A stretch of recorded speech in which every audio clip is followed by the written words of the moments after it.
അങ്ങനെ നമ്മുടെ മഴക്കാലം വന്നെത്തിയല്ലേ. മഴക്കാലം വന്നെത്തിയതോടുകൂടി നമുക്ക് ചെറിയ ചെറിയ ഇതുപോലുള്ള നഷ്ടങ്ങളും തുടങ്ങി.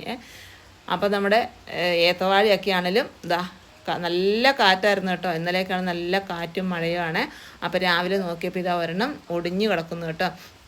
അപ്പോൾ ഇതുപോലെ മൂക്കാത്ത കായൊക്കെ ആണെങ്കിൽ നമുക്ക് ഭയങ്കര വിഷമാണ്. ഇതുപോലെ ഒടിഞ്ഞു പോയി കഴിയുമ്പോൾ നമ്മൾ എത്ര ഊന്ന് കൊടുത്താലും ശക്തിയായ കാറ്റ് വന്നാൽ എന്തുകൊണ്ട് ആ ഊന്നൊന്നും നിർത്തില്ല, ഇതുപോലെ പൊട്ടി വീണ് പോകും.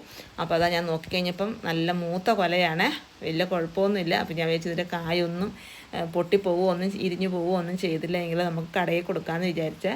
അപ്പോൾ നമ്മൾ ജൈവ രീതിയിലുള്ള വളങ്ങളൊക്കെ കൊടുത്ത് മാത്രം നട്ടതാണ്. അപ്പം കടയിൽ കൊടുത്താലാണെങ്കിലും നല്ല ഡിമാൻഡുമാണ് കേട്ടോ. ഞാൻ വെച്ചെന്നാൽ ഇത് അത്യാവശ്യം നല്ല വലിപ്പം ഉണ്ടെന്നാൽ ഇതും അതിൻ്റെ കൂടത്തിൽ കണ്ടോ നമ്മുടെ ചുണ്ടിലാക്കണ്ണനും ഇന്നലെ ഈ കാറ്റത്ത് തന്നെ ഒടിഞ്ഞു പോയതാണ്. അപ്പോൾ അതും മൂത്തതാണ്. അപ്പോൾ എന്നാൽ വിചാരിച്ചെന്നാൽ രണ്ടും കൂടെ നമുക്ക് കടയിൽ കൊടുക്കാമെന്ന് വിചാരിച്ചേ. ഈ ഒരു കായ്ക്കാണലുണ്ടല്ലോ പഴുത്ത് കഴിഞ്ഞാൽ നല്ല ടേസ്റ്റാണ്. അപ്പോൾ എന്താണെന്ന് വെച്ചാൽ ഇത് ചുണ്ടില്ല, ഇതിൻ്റെ പ്രത്യേകത അതാണ്, ഇതിന് ചുണ്ടില്ലേ. ചുണ്ടുണ്ടായി കഴിഞ്ഞ് കഴിയുമ്പോൾ ഇതിൻ്റെ ലാസ്റ്റ് വരെ നമുക്ക് കായ ഉണ്ടായിട്ട് അതിൻ്റെ പോളെ അങ്ങ് പൊഴിഞ്ഞു പോവുക. അതാണ് ഈ ഒരു കായയുടെ പ്രത്യേകത കേട്ടോ. ഇതും അത്യാവശ്യം നല്ല വലിപ്പമുള്ളതാണ്. അപ്പോൾ വിചാരിച്ചെന്നാൽ രണ്ടും കൂടെ ഒന്നിച്ച് കൊത്തി നമുക്ക് കടയിൽ കൊണ്ട് കൊടുക്കാമെന്ന് വിചാരിച്ചേ. ഇന്നത്തെ നമ്മുടെ കുഞ്ഞു വീഡിയോ ഇത്രയുള്ള